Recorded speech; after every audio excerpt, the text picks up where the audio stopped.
we're required to provide by the DOE. The DOE actually gives us a template and we fill in the documents.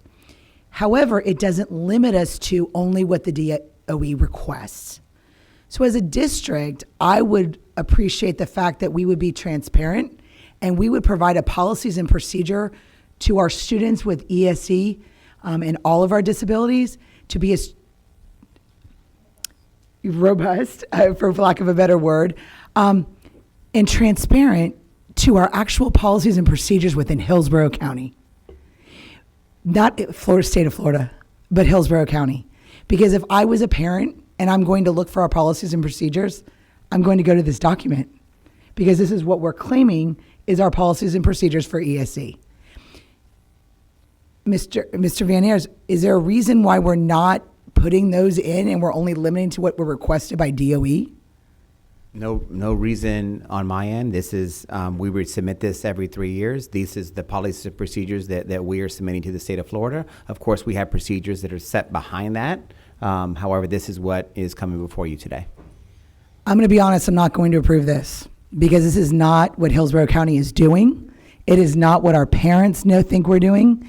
And I think in order for us to be transparent, this policy that we have for getting outside vendors to be approved, let me ask you this question because this is where my concern comes in. And as anyone who knows, I've got 30 years in working with people with disabilities, and I get made fun of for crying on this dais, but when those parents are up there, I feel their pain. And how many certified behavior analysts do we have in this district? Well, we have as employees. Well, the ones that work in the ESE department, we have 5, but there are several of our school psychologists who are certified behavior analysts that work under Holly Saya's department.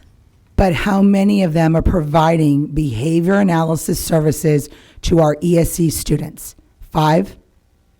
Well, 5 that are working under us, so they work with our most intense students. But any student who has behavioral needs, we have student services who work with any child who has that need.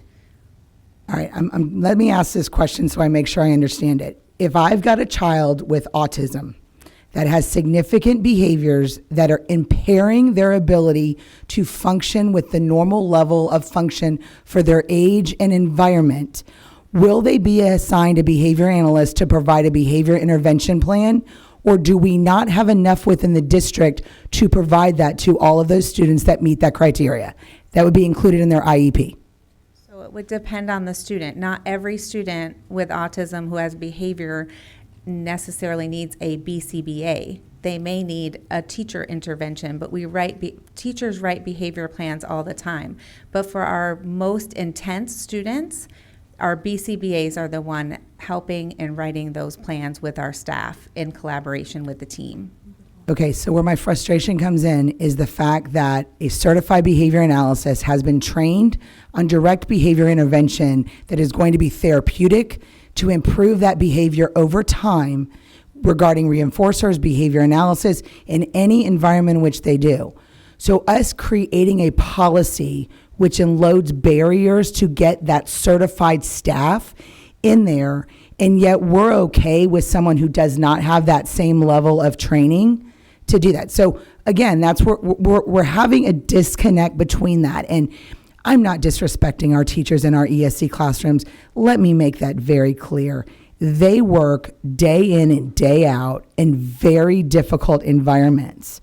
And if we can assist in bringing in any kind of intervention that's going to assist them in providing qualified intervention in their classroom to help with behavior management, classroom management, and allow their students to learn, we should be bending over backwards to make that happen. How many students do we have with behavior issues in their IEP? I don't know that number right offhand. So if I think of a logical behavior analyst, their average caseload runs anywhere from about 25 to 30 per behavior analyst. So if we have more than 150, right, let's just go with 30 for every one of our CBAs, they're not seeing 30 individuals every week, and we have more than 150 district-wide. So because of that fact, I would think for our safety of our students, the safety of our non-ESC students, the safety and health and welfare of our teachers, we need to make sure we have a transparency on what that assistance with our private providers, because they're trained, right? I've gone through your entire packet.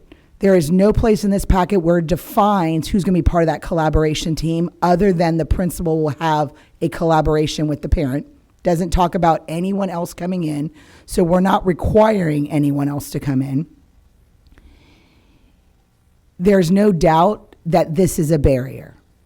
There's also, I do understand the insurance piece of it. And what we're asking for is a copy of an insurance certificate of liability that puts the district as the receiver of that, which that does not cost any money. You can have multiple copies of your liability insurance that puts that on there. It's a discussion about educating the provider about that, but it doesn't cost any more money. I have multiple copies of my certificate to multiple people. But I do think that we should be bending over backwards to make sure we have certified people assisting for all of for our staff, for everything. So again, I apologize for not being able to approve this, but our PIP is only dealing with what the state requires and not what we're doing locally. And I find that not to be transparent to families. So because of that, I'm going to have to not approve it. Thank you, Member Rendon.